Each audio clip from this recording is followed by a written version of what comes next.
Welcome back. Before we start, I know that we have been given glass wipes to the speakers, but I think somebody actually got excited and forgot his glasses. Anybody? So check with Lost and Found.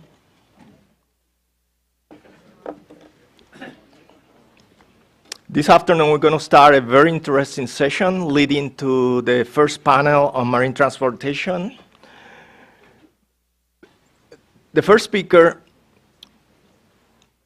is going to be Miss Elizabeth E. Pierce. She's the CEO of Quintillion, and she's going to be talking to us about a very, very exciting new project, Arctic broadband install along the North Slope. I think that's going to provide some incredible capabilities to Alaska and other regions in the Arctic. Elizabeth.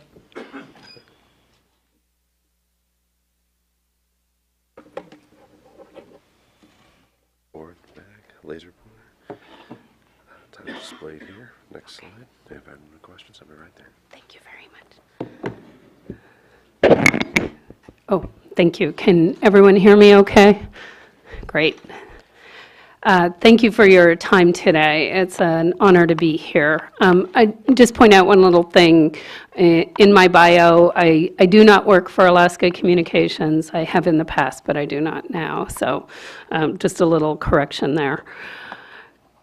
I'm going to move fairly quickly and leave time for questions at the end. I'm just going to hit the high points of the Quintillion project, where we are, what we're doing, and what that means for the Arctic. So I think most of you know that communications in the Arctic can be incredibly challenging. Most of it's satellite, there's some microwave, limited capacity, high latency, delays and disruptions largely due to environmental conditions, storms, solar flares. And the absence of fiber optic cable infrastructure leaves the communications systems exposed to all of these risks and challenges. Additionally, the costs, especially in Arctic Alaska, are incredibly high.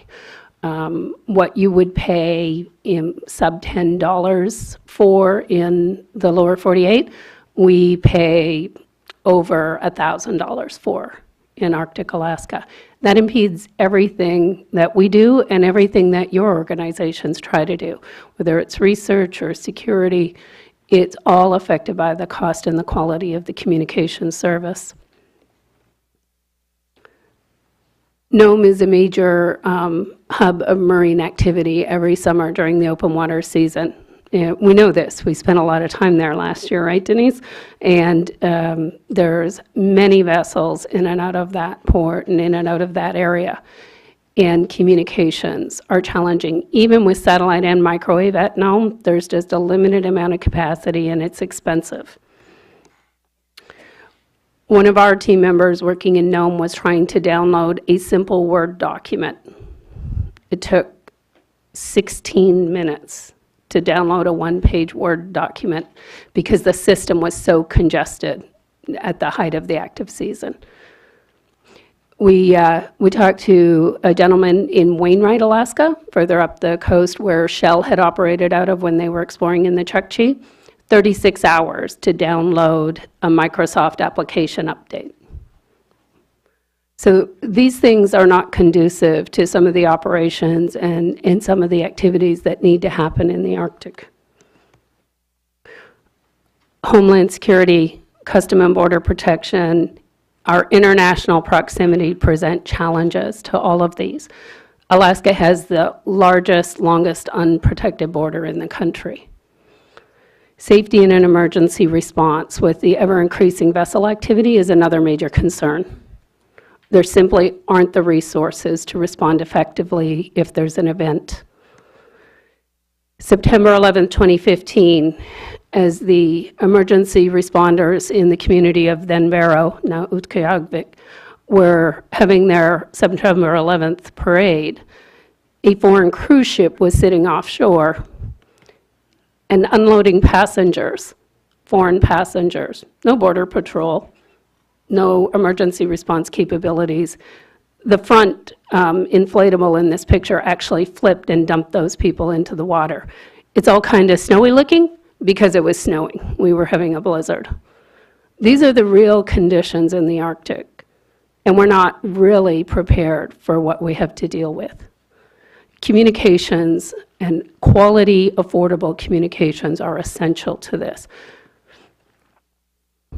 What Quintillion is doing is advancing that. We have a multi-phase project planned, and we're just completing phase 1 of that project, which is around the coast of Arctic Alaska from Nome through to Prudhoe Bay, and connects at Prudhoe Bay to a terrestrial system that we just completed construction of. We turned up service on the terrestrial system in April. Nome, Kotzebue, Point Hope, Wainwright, and Barrow, Utqiagvik, will all have high-speed broadband service on or before December 1 if our schedule holds. And right now we're on schedule. Weather permitting, it'll be before December 1. We're completing a 2-year construction project to install 1,800 kilometers of subsea fiber optic cable with landings into those 6 locations. That's phase 1. Phase 2, we plan to go out to Asia from Nome, and we're looking at additional landings into Alaska in concert with that, or separate from that, what we call phase 1A and phase 1B. And then in phase 3, we'll head into Arctic Canada through the lower Northwest Passage and through to Europe. And that will arguably take another long construction cycle. Constructing in the Arctic is challenging. This is just a closer up on phase 1.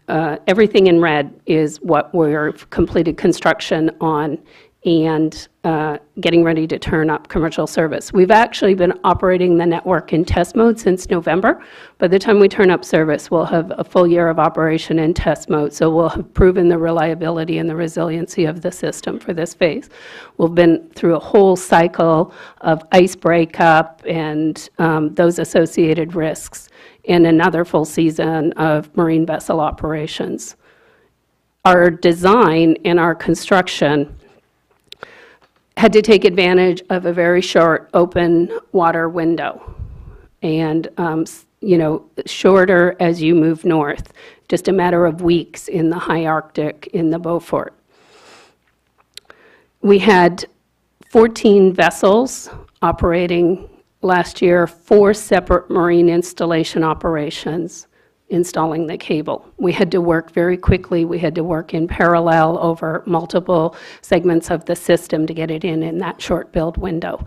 And arguably, 10 years ago, this couldn't have been done. It's actually that diminishing ice pack and the absence of multi-year ice that allowed this to happen.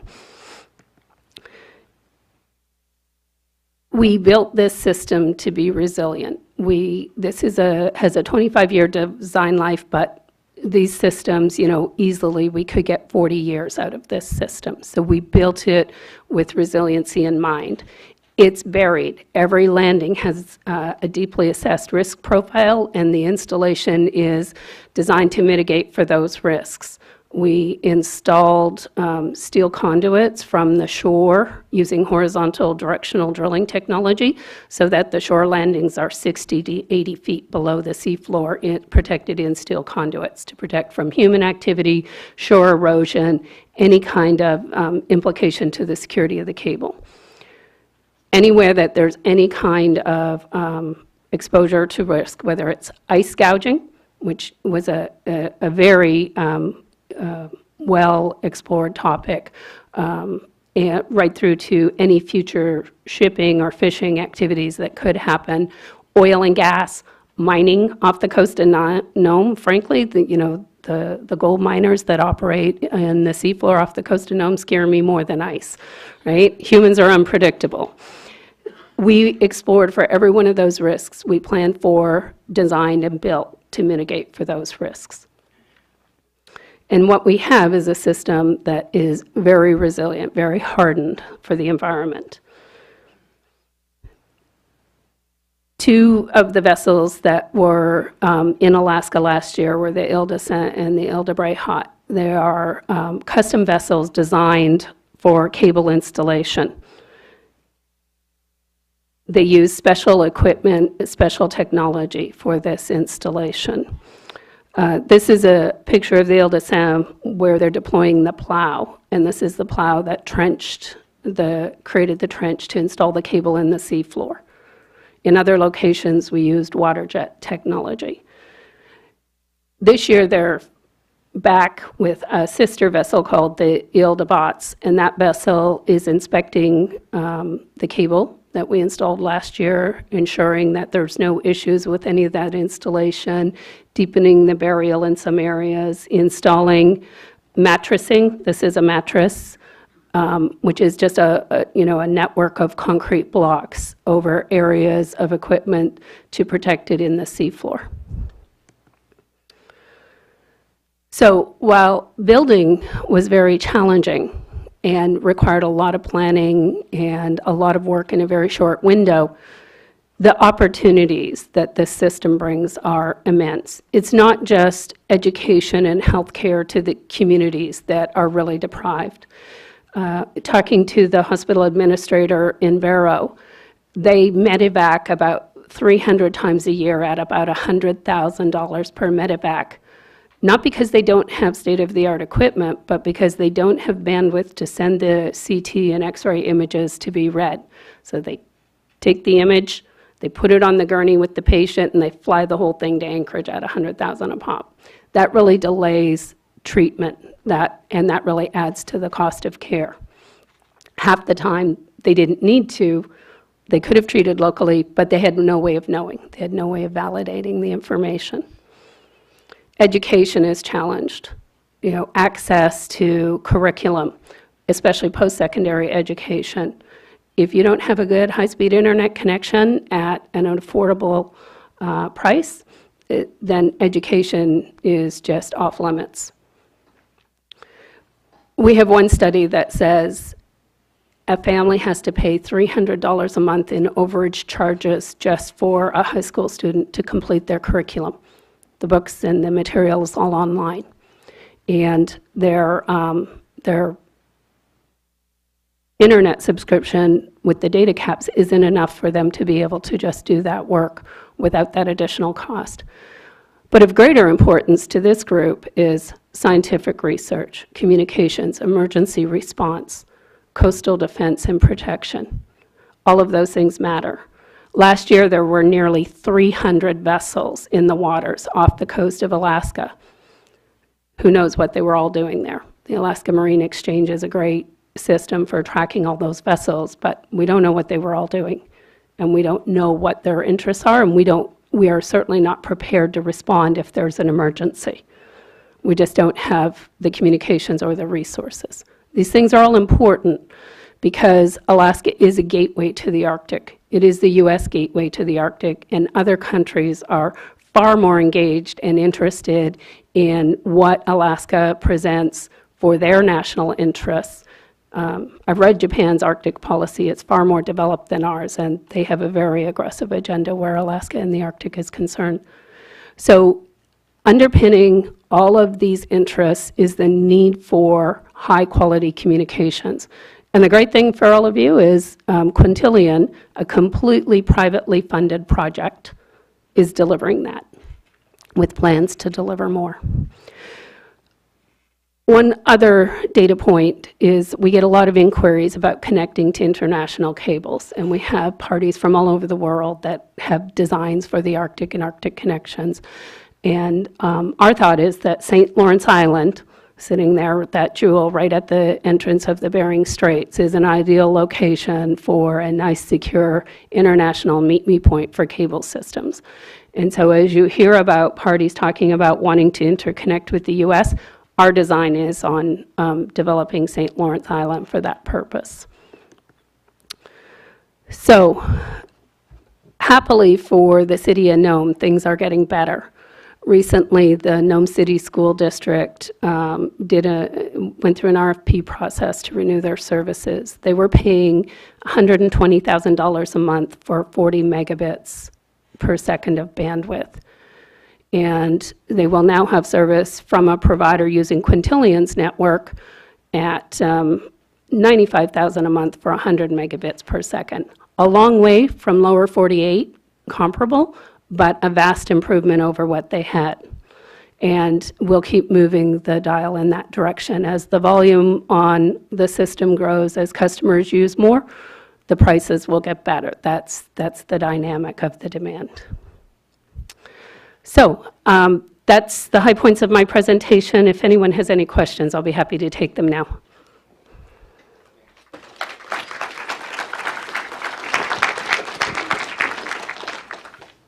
Thank you, Elizabeth. I'm going to start with the online questions, get them out of the way. Do you know if Russia will be installing a similar broadband capability in their Arctic, or does one already exist? So there are some fiber systems serving parts of Russia, but what is this, the Siberian region, the Kamchatka Peninsula region have been more challenged. I know that they've had a subsea project going on connecting with plans to connect some of the Kamchatka Peninsula region. I'm not sure the status of that. We have been contacted by many parties on the other side of the Bering Straits that would like to connect, and that's where we think St. Lawrence Island might provide an interesting opportunity for that connection and still meet our national security interests, which do exist for these cable systems. On the other side of the table, how do you keep resellers from setting prices too high?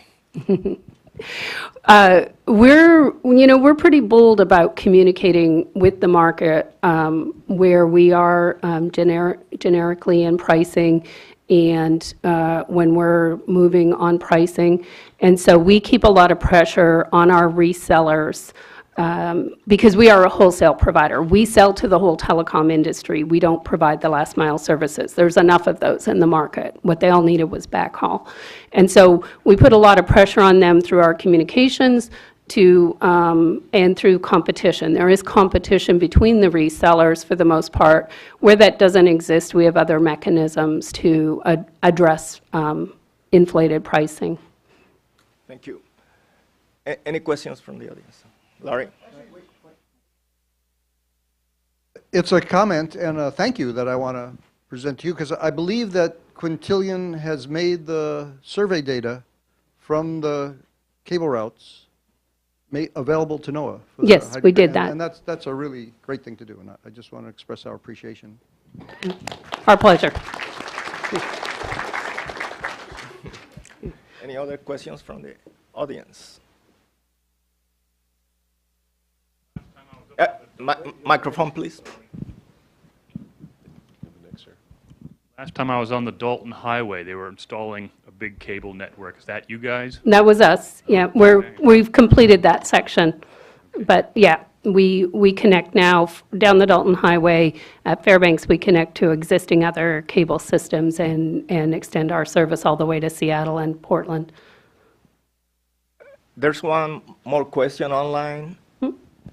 Let me go with this one. It's kind of perhaps a bit philosophical in the sense that you may not be able to directly address it, but how can we use this privately funded project as an example to potentially increase public-private partnerships to increase rural broadband in other areas of America with little access? Well, that's a really interesting question. First of all, it takes a view of the market and the industry that is different than most of our traditional peers have. And I've debated quite often with colleagues in the industry about the view of the market. And we have to stop looking at rural markets the way we look at urban markets. They don't operate the same way. They don't have the same driving dynamics. And so the first step is stop trying to do it the way they do it in urban centers. It doesn't work, and that's why we'll never get there. Second is understand what investors need, want, pre-develop, make it easy for the investors to understand and step in. And in terms of public-private partnerships, we need to stop thinking that the only form of private-public partnership is grant money. The government is a huge consumer of communication services, and they buy those services all over the world, and they need those services. And sometimes just being an anchor tenant customer is the simplest way to go. You're already spending the money. You can get better quality, more capacity for the same spend, yet the contracting rules make it difficult to go there. So we need to look at how can the government become an anchor tenant customer on these kinds of systems in a much simpler way that doesn't call for new money, but makes better use of money that's already being spent. And I will tell you, I have peers in the industry who won't want that to happen. But really, we have to keep moving forward. Thank you. I know there was one more question here. Hopefully. Hi, I'm from Canada. I was up in Inuvik a couple of weeks ago and saw the kind of farm of satellite download systems, and also they've just opened broadband from up to Inuvik. It made me think about NORAD and renewal of the North Warning System. And I'm wondering if your system will contribute to that in some way. That was my first question. Second question is... We're really out of time. Is that your main question, or is your second question? That was the main question. How Okay. flexible Okay. will you be? We're very flexible. We work very closely with customers. Even though we may not provide the end services, we work very closely with end service customers. I know the NORAD system well. I worked on it for over a decade, both in Canada and Alaska, so I'm very familiar. And it's those kind of customers that we will definitely be looking to work with as we extend the system. Thank you, Elizabeth, and feel free to ask Elizabeth of. Thank you.